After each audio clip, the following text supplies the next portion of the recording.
कठुआ जिले में मूसलाधार बारिश और बाढ़ का कहर, सड़क नेटवर्क तबाह, नदी नाले उफान पर, रंजीत सागर झील खतरे के निशान के करीब। नमस्कार, मैं आपके साथ काजल और आप देख रहे हैं इंडिया की दहाड़।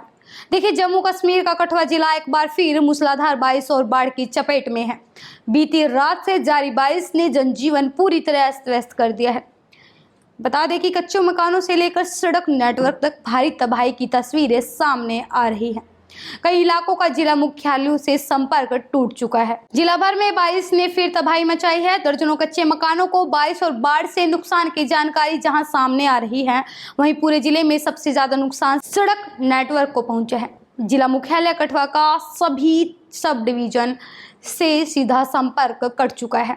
जम्मू पठानकोट नेशनल हाईवे के पैरेलल चलने वाले सामरिक दृष्टि से महत्वपूर्ण धार सड़क तक पहुंचने वाले लखनपुर, महानपुर और दियाला चक छल्ला मार्ग बंद है। उधर सीमावर्ती इलाकों से सांभा तक जोड़ने वाला ओल्ड सांभा कठुआ भी बंद हो गया है। तो वहीं बसोहली का बनी से संपर्क कट चुका है। बीती रात से जारी मूसलाधार बारिश के चलते जिलों के सभी नदी नाले उफान पर आ गए हैं। बनी में सेवा, कठुआ में उच्च सहार और मग्गर खड्ड उफान पर है। हीरानगर में तरनाहा का जलस्तर भी उफान पर दिखा। तरनाहा का जलस्तर सुबह 8 बजे 3 फीट पार कर चुका था।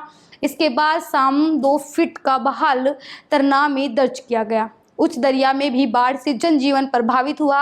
सुबह 9 बजे खतरे के निशान और फिर इसके बाद दोपहर 2 बजे ग्रामीण इलाकों को खाली करवाने के लिए 1,44,000 के स्तर को पार किया गया। लोगों को अलर्ट करने के बीच जलस्तर एक बार फिर कम होना शुरू हुआ, जिससे लोगों ने राहत की सांस ली। सहार और मग्गर खड्ड दिन में उफान पर है। दोनों ओर भारी तबाही मचाई। मग्गर खड्ड गुज्जर बस्ती से जहां कच्चे मकानों को नुकसान पहुंचा है, वहीं सहार में सेहरपुर खड्ड की सड़क और नहर को बुरी तरह से क्षति पहुंचाई गई है। जिले के बिलावर, बसोहली, बनी के इलाकों में मकानों का आंशिक नुकसान की जानकारी सामने आई है। प्रशासन नुकसान के आकलन में जुट गया है। फिलहाल सबसे ज्यादा जरूरी सड़क नेटवर्क को दुरुस्त माना जा रहा है। टिगरी मोड़ के पास बनी बसोहली सड़क का लगभग 50 मीटर हिस्सा खाई में लुढ़का है। देखते ही देखते सड़क पर दरारें उभरे और धीरे धीरे सड़क का 50 मीटर हिस्सा खाई में गिर गया। इससे बनी और बसोहली के बीच सड़क संपर्क भंग हो गया। उधर महानपुर और बसोहली के बीच क्षतिग्रस्त हुई है। सड़क को बहाल किए गए अभी 2 दिन भी नहीं गुजरे थे कि एक बार फिर सड़क को नुकसान पहुंचा।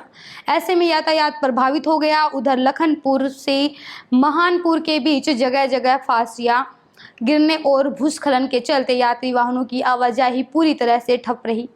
बिलावर दियालाचक मार्ग पर छोटे वाहनों को आवाजाही की अनुमति दिए जाने के कुछ दिन के भीतर ही फिर से मार्ग ठप हो गया है। वहीं देखिए, रंजीत सागर झील का जलस्तर खतरे के निशान को पार करने जा रहा है। 527 फीट के पैमाने के मुकाबले बीते दिन हुई बारिश के बाद झील का जलस्तर 1.5 फुट और बढ़ गया है।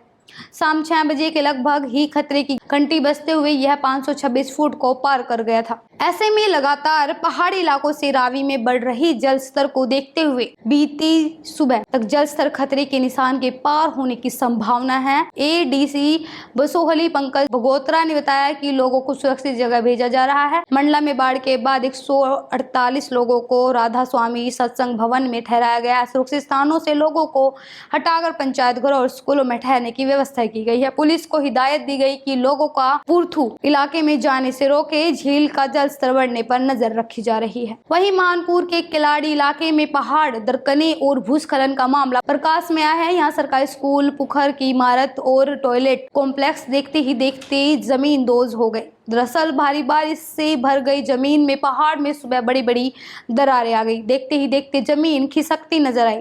भूस्खलन इतना तेज था कि कुछ ही पलों में कमरे मलबे में तब्दील हो गए। स्थानीय लोगों ने कहा कि बीते दिन स्कूल में छुट्टी थी। ऐसे में एक बड़ा हादसा टल गया। यानी बारिश और बाढ़ ने कठुआ जिले में जनजीवन अस्त व्यस्त कर दिया है। मकानों और खेतों के साथ सबसे ज्यादा नुकसान सड़क नेटवर्क को हुआ है। प्रशासन लगातार हालात पर नजर बनाए हुए और प्रभावित लोगों को सुरक्षित स्थानों पर शिफ्ट किया जा रहा है, लेकिन फिलहाल खतरे के निशान के करीब पहुंचते रंजीत सागर झील का जलस्तर लोगों की चिंता और बढ़ा रहा है। मेरे साथ अब तक इतना ही। मौसम से जुड़ी खबरों को देखने के लिए देखते रहिए इंडिया की दहाड़।